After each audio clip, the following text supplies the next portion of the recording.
Seriously আমি না বুঝতেছি না তুমি এরকম কেন করতেছো। আমি আমার সব ইচ্ছা ছেড়ে তোমার জন্য পারফেক্ট হওয়ার চেষ্টা করলাম, তারপরও কিসের কমতি থেকে গেল যে তুমি আজকে এঙ্গেজমেন্ট রিংটা ফেরত দিয়ে দিচ্ছ? আরে আমাকে কারণটা তো বলো অ্যাটলিস্ট। কোনো কারণ নেই, আমার মনে হচ্ছে না আমাদের একসাথে থাকাটা পসিবল। That's it. আমার কি মনে হচ্ছে সেটার কোনো ভ্যালু নাই?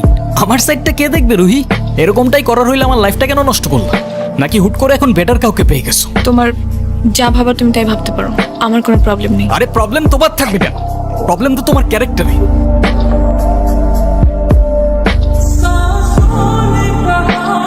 বাবা, আমরা আসলে এমন একটা পরিস্থিতির ভেতর দিয়ে যাচ্ছি, আমরা তোমাকে কিছু জানাতে পারিনি। আপনি এভাবে কেন বলছেন? রুহি আসলে আমাদের কিছু বলতে দেয়নি। এনগেজমেন্টের কিছুদিন পর আমরা জানতে পারি লাং ক্যান্সার। আপনি একটু এদিকে আসুন। রুহি 4th স্টেজে আছে। সরি টু সে, ওর হাতে আর খুব বেশি একটা সময় নেই। ওই হ্যাঁ 1.5 বছর হয়ে গেছে, প্রতিদিন তোমার এখান থেকে ভার্সিটিতে নিয়ে যাই, আবার এনে ড্রপ করি। হ্যাঁ তো কি রাইড শেয়ার করি? না তাইলে তেলের টাকা তুমি দাও। না, কেন লাগবে? দিব। মারবো একটা। তুমি কি বাই এনি চান্স আমাকে প্রপোজ করতেছো? ইয়েস। এভাবে কেউ প্রপোজ করে? তো করে 50 টাকা। দেখো, প্রপোজ করায় না তো আমার এক্সপিরিয়েন্স আছে, না বলতে পারি কবিদের মতো শের বা শায়েরি, কিন্তু এটুক বলতে পারি যে সারা জীবন আগলায় রাখতে পারবো, আর এফোর্টসে কোনো কমতি থাকবে না। আইসোয় কাঠগোলাপ আমার পছন্দ, তাই নিচ্ছি। তোমার ব্যাপারটা আমি ভেবে দেখবো। কে মাফ করে দিও রুহি, আমি না বুঝেই তোমাকে অনেক কথা বলে ফেলছি। এটা আবার বললে কি আমি তোমাকে ছেড়ে চলে যেতাম? তুমি আমাকে ছেড়ে যাবে না বলি তো তোমাকে বলিনি। তুমি ছাড়া আবার কিসের জীবন? আমার জীবনটা তো ততক্ষণই সুন্দর ততক্ষণ সে জীবনে তুমি আছো।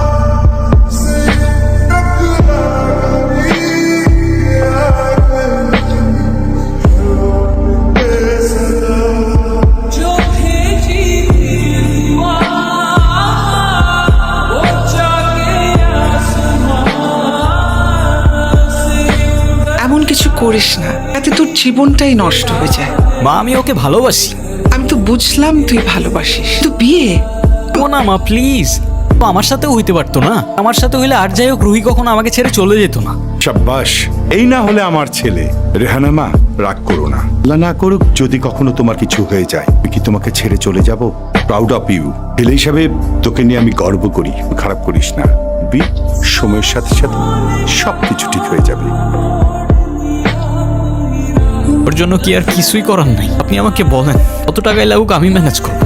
টাকা দিয়ে সবসময় সবকিছু হয় না। রুহির জন্য যদি আপনি কিছু করতেই চান, খোলা হাওয়ায় নিয়ে যেতে পারেন। ওর মনের যদি কোনো ইচ্ছা থাকে সেগুলো পূরণ করতে পারেন। ওর মন যতটা ভালো থাকবে, মনোবল ততটাই স্ট্রং।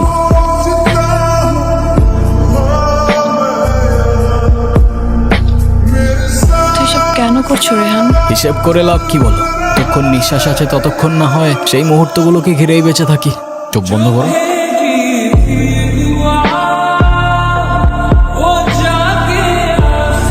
তো বলো, আর কি বাকি রইলো? আর কিছু বাকি নেই। Wrong answer. আছে তো। ও ফিউচার রুহিকে জানানোর মতো আর কোনো ইচ্ছে? আর তো তেমন কিছু মনে পড়ছে না। বুঝছো, যেটুক চাবা ওইটুকু কিন্তু বললো না, আমি জিজ্ঞাসা করিনি। আচ্ছা ওয়েট, আমরা ফানুস উড়ানোর পর ক্যান্ডেল নাইট ডিনার করব। সাথে থাকবে সমুদ্রের ঢেউ, আর বাতাসে থাকবে কাঠগোলাপের সুবাস।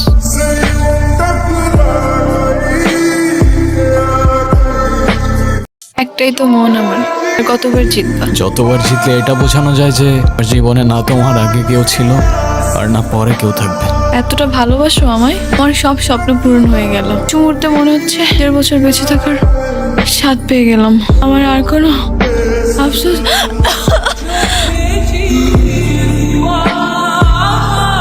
ডক্টর, কি অবস্থা এখন? নাকে ডাকছে।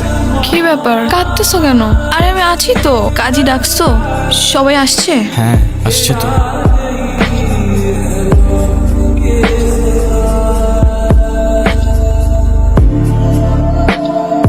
রুহি,